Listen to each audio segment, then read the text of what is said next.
Sosok Abu Nawas memang dikenal sebagai sufi yang sangat cerdik. Melalui kecerdikan Abu Nawas itulah, sang sufi itu kerap kali menyelesaikan permasalahannya. Dikisahkan bahwa Abu Nawas tinggal berdekatan dengan Abu Jahil, sosok yang dikenal sangat pelit. Abu Jahil ini terbiasa memanfaatkan barang orang lain, termasuk meminjam keledai milik Abu Nawas. Karena seringnya meminjam keledai, Abu Nawas sampai berkata demikian. "Hai Abu Jahil, ambil saja keledai ini untukmu. Anggap saja sebagai hadiah dariku," kata Abu Nawas.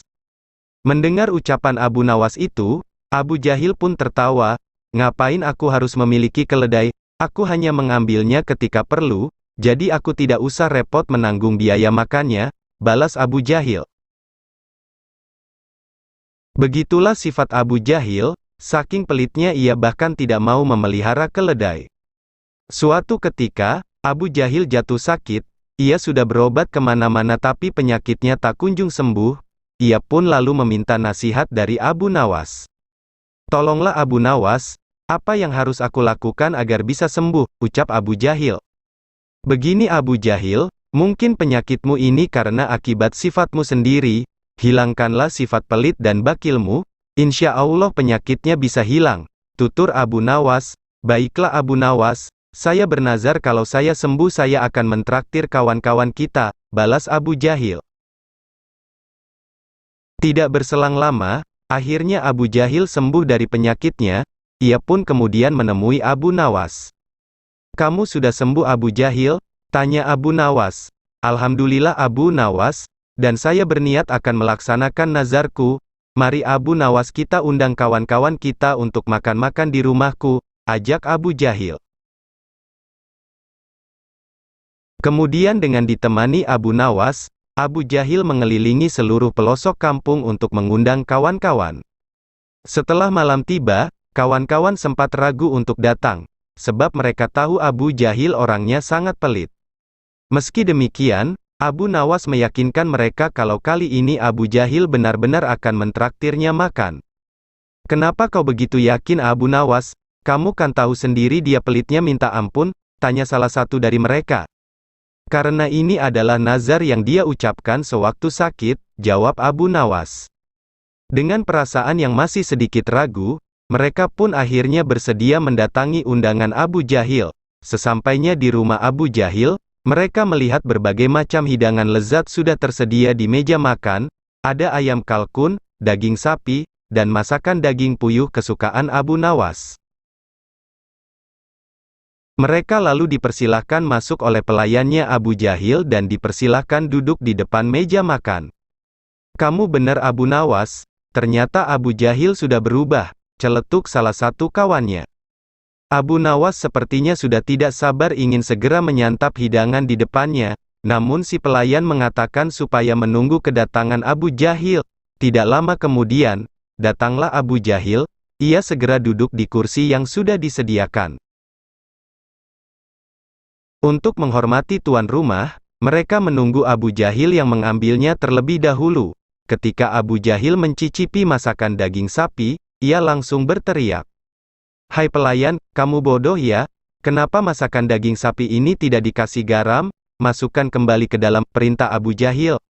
Si pelayan pun segera mengambil daging sapi dan membawanya masuk. Setelah itu, Abu Jahil mencicipi ayam kalkun. Ia pun kembali berteriak, "Hai pelayan, kenapa masakan daging kalkun ini kebanyakan kecap? Rasanya kan jadi tidak enak, masukkan kembali ke dalam," perintah Abu Jahil. Si pelayan kembali mengambil masakan ayam kalkun dan membawanya masuk. Begitulah seterusnya, satu persatu hidangannya lenyap dari meja makan. Abu Nawas dan kawan-kawan merasa kecewa karena dipermainkan oleh Abu Jahil. "Oh jadi begini caramu Abu Jahil," pikir Abu Nawas. Kini yang di meja tinggal tersisa satu hidangan, yaitu hidangan daging burung puyuh yang merupakan makanan kesukaan Abu Nawas. Ketika Abu Jahil hendak mencicipinya, Abu Nawas langsung mencegahnya. "Hei Abu Jahil, apa kau tidak tahu daging puyuh kalau dimakan suka bergerak-gerak? Saya khawatir mengandung racun," kata Abu Nawas. Mendengar perkataan Abu Nawas itu, Abu Jahil dibuatnya merinding. "Masa sih Abu Nawas? kamu jangan mengada-ada, ucap Abu Jahil. Silahkan coba sendiri kalau tidak percaya, balas Abu Nawas. Abu Jahil jadi ragu untuk mencicipi masakan daging burung puyuh, ia pun menyuruh Abu Nawas untuk melakukannya. Coba Abu Nawas, aku ingin lihat apakah perkataanmu benar. Coba kau makan daging puyuh itu, pinta Abu Jahil. Baik, aku akan membuktikannya, jawab Abu Nawas. Abu Nawas lalu mengajak kawan-kawan untuk bersama menyantap hidangan daging burung puyuh. Tidak terasa masakan daging puyuh di meja sudah habis tak tersisa, sementara Abu Jahil hanya melongo melihat itu. Hei Abu Nawas, kau bilang daging puyuhnya bergerak-gerak, mana buktinya? Kamu membohongiku ya, kata Abu Jahil emosi. Hai Abu Jahil, coba kau perhatikan mulutku, bukankah dia bergerak-gerak saat aku kunyah, balas Abu Nawas sambil menunjukkan mulutnya. Kalau itu sih semua makanan juga bergerak-gerak saat dikunyah, yang aku maksud tadi kau bilang daging burung puyuhnya bisa bergerak sendiri, tanya Abu Jahil penasaran. Yang bilang bisa bergerak sendiri siapa Abu Jahil? Aku kan tadi bilang daging puyuh kalau dimakan bisa bergerak-gerak, ujar Abu Nawas.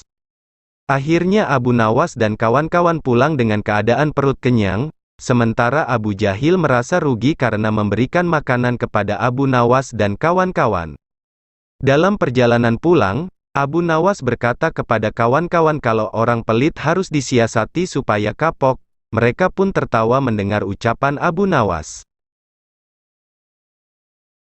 Nah, kawan-kawan semua, beginilah tingkah laku Abu Nawas.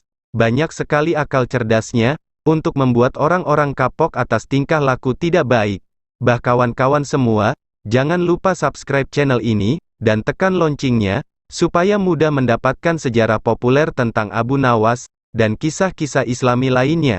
Agar kita mendapatkan ilmu pengetahuan yang baru, admin pamit dulu sampai jumpa kembali.